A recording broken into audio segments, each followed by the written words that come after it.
En Visto Bueno Radio. Bueno, que sigue con nosotros, son las 8 de la noche con 42 minutos. Y vamos tratando de seguir un poco el hilo de la conversación y de la plática que teníamos en el bloque anterior. Comentábamos que al final del día, en el caso de estos magistrados que quieren, pues realmente un retiro tan dorado como el de que podría soñar un ejecutivo de Apple, o un ejecutivo de Mac, un ejecutivo de Microsoft, un ejecutivo de Coca-Cola, póngale usted la marca que quiera, ¿no?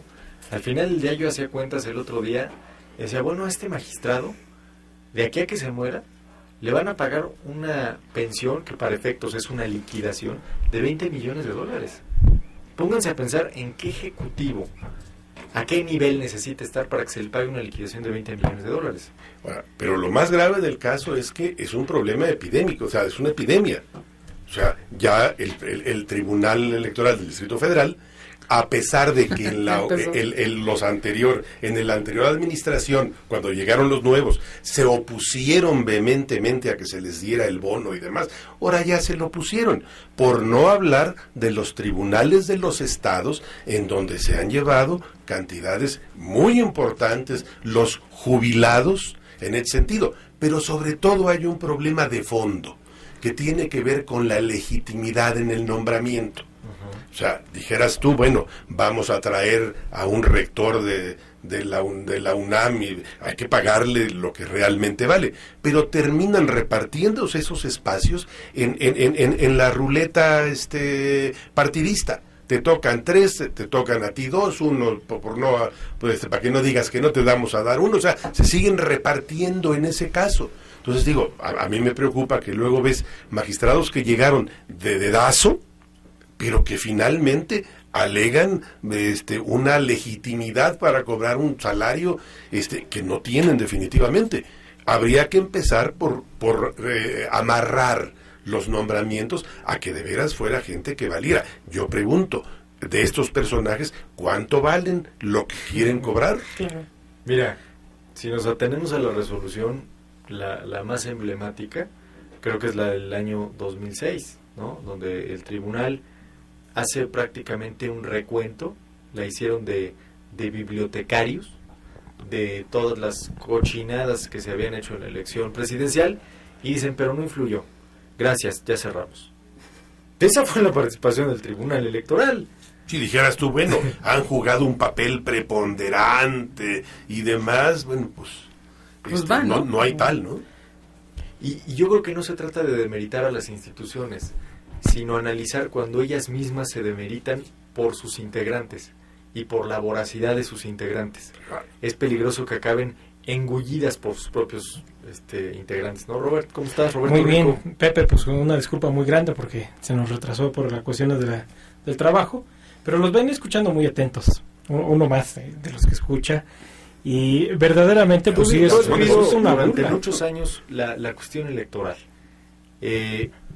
¿Cómo hacerle entender al ciudadano que nos escucha y que la está pasando difícil para cargar un tanque de gasolina haber de retiro? No, o sea, no existe, yo creo que no existe justificación alguna para que estos montos tan agresivos, porque al final de cuentas lo pagamos los contribuyentes, o sea, el dinero del erario público, este tipo de, el haber de retiro, se paga de las contribuciones de todos los mexicanos. Y platicábamos hace unos días, Pepe, en el programa el pasado sábado en televisión, en donde pues los magistrados, no, o sea, el que más puede en determinado momento adquirir el beneficio del haber de retiro, pues es el magistrado Salvador Olimpo Nava Gomar, en donde su edad que va a tener al retirarse ¿Se llama de Olimpo? Olimpo Nava Gomar. Sueldo de Olimpo tiene. De sueldo de Olimpo No tiene. solamente Monte Alejandro. No, También tenemos. No habrá algún Iztaccíhuatl por ahí o posiblemente puede haberlo A muy lo mejor, escondido. ¿no? O del Sagrado Corazón de Jesús o alguna cosa así. Pero por ejemplo, este magistrado, Salvador Olimpo Nava Gomar, se va a retirar a los 48 años. Es una edad joven.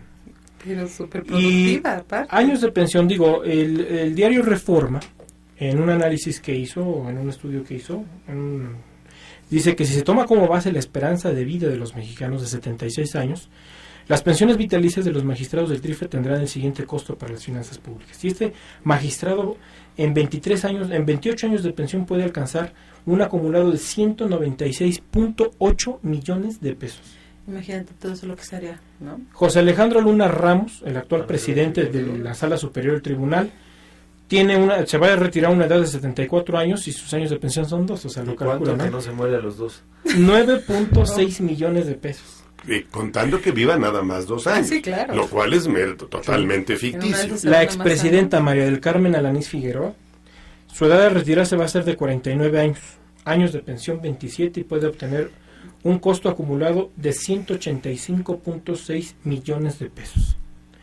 Ahora, viendo ese licenciado Sepúlveda. Cuando hablas del acumulado suena a la lotería, de veras. Sí, Y premio los mayor. montos, Melate y ya todo eso, quisiera ¿no? el premio mayor. Imagínate cuántos salarios mínimos se pudieran cubrir con 196.8 millones de pesos.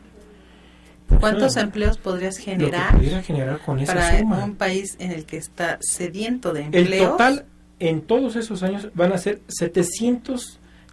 730.300 millones de pesos lo que Una nos va a grosera. costar estos cuates. Y ¿Gastados en analizamos. qué? En absolutamente nada. Claro. Es decir, 700 millones, poquito más costó el viaducto de Pachuca. Sí. 700 millones gastados en esto, suponiendo que vivan 76 años, en realidad lo único que estás haciendo es agradeciéndoles algún favor político. Nada más. El tamaño de Y creo la que pedrada esa decía- tiene que ser así. Sale una caricatura en donde dice, bueno, y ustedes creían, de uno de los magistrados, el José Alejandro Luna Ramos, dice, ¿y ustedes creían que nos íbamos a conformar con nuestra tarjeta Soriana? Entonces digo, es una cantidad formidable, increíble. Por ejemplo, posiblemente sea Ofensiva. Y platicaba el licenciado Sepúlveda de lo que pasa en el Instituto Electoral del Distrito Federal. Entonces, cada uno de los magistrados se va a despachar casi 700,000 pesos de retiro. Casi 700,000 cada uno De de los bono. magistrados. Del bono de salida, de marcha. Ya van de salida y 700,000 pesos así. Casi 700,000 pesos. Pues es una cantidad increíble. Digo, ya quisiera un cargador de la central, un policía, el taxista o Hay cualquier policías que entregaron toda su vida y ganan 3,000 pesos de pensión más una despensa. Si bien le va, ¿eh? No, hombre.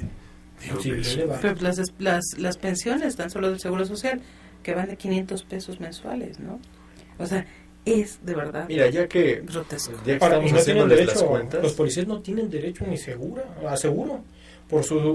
Por el riesgo de su trabajo, las aseguradoras no los quieren asegurar. O sea, si lo matan a un policía en acción, pues hay que le ayude el Estado. Porque a una un aseguradora magistrado no del se TRIFE responsable. el único riesgo es que les paguen en efectivo y los asalten saliendo. Ahora, porque- esta de las pensiones de los magistrados tiene una característica.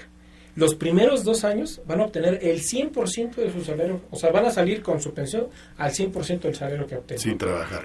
Y 2 años Sí, después porque al pobres. 80%. No pueden conseguir trabajo. Hombre, no, pues eso ya es una pelea esto no- terrible. no incluye Ya nada más el prestación. 80% del sueldo. Nada más. Ah, digo, no, pues. ¿No? Y hasta pueden protestar, ¿no? Porque no va a ser el 100% definitivo. Yo Ya quisiera- conozco muchas personas comunes y silvestres que no se quieren jubilar porque lo que les va a quedar no les alcanza para comer. Pues Dice, es oiga, como- pues usted ya está muy grande, ¿por como qué el no? caso de los No, maestros. no. Si me jubilo, nada más alcanzo un porcentaje determinado. Me pagan poco, el porcentaje pequeño quedaría, pues, no me alcanza para comer. Como el No caso me de los puedo. maestros de la SEP, ¿no? De aquí en el estado de Hidalgo. Que no se jubilen, hay maestros de 80 y tantos años que no se jubilan. Bueno, los hay de 100. 102 años. 102 años, ¿no? Bueno, eso es lo Oye, que dice ya el se INCO. No, desmintió. ese Ahí- ahorita ahí lo es el vamos a. INCO. que vale la a pena contar. de una vez entrar Sí, en el claro. tema. Claro. Yo creo que así como nos paramos de pestañas por información como esta de los magistrados del TRIFE, también hay que aprender a analizar la información con pinzas.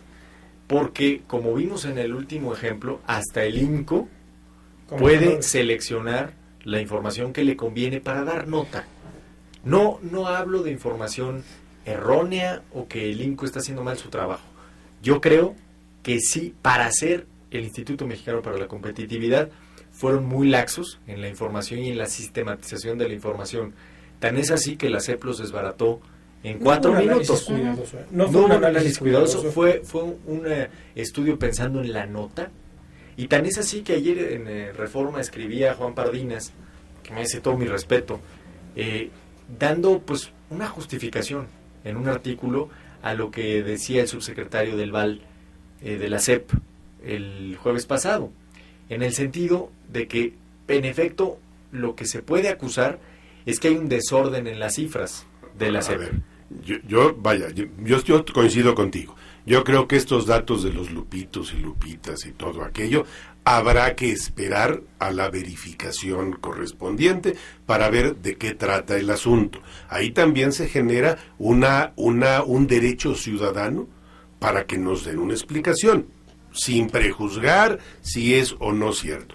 Pero lo que sí queda claro son datos como el desorden que hay en la información, la disparidad en las percepciones de un lado y de otro, las grandes diferencias entre cómo se cubre el servicio en un estado y cómo se cubre en otro.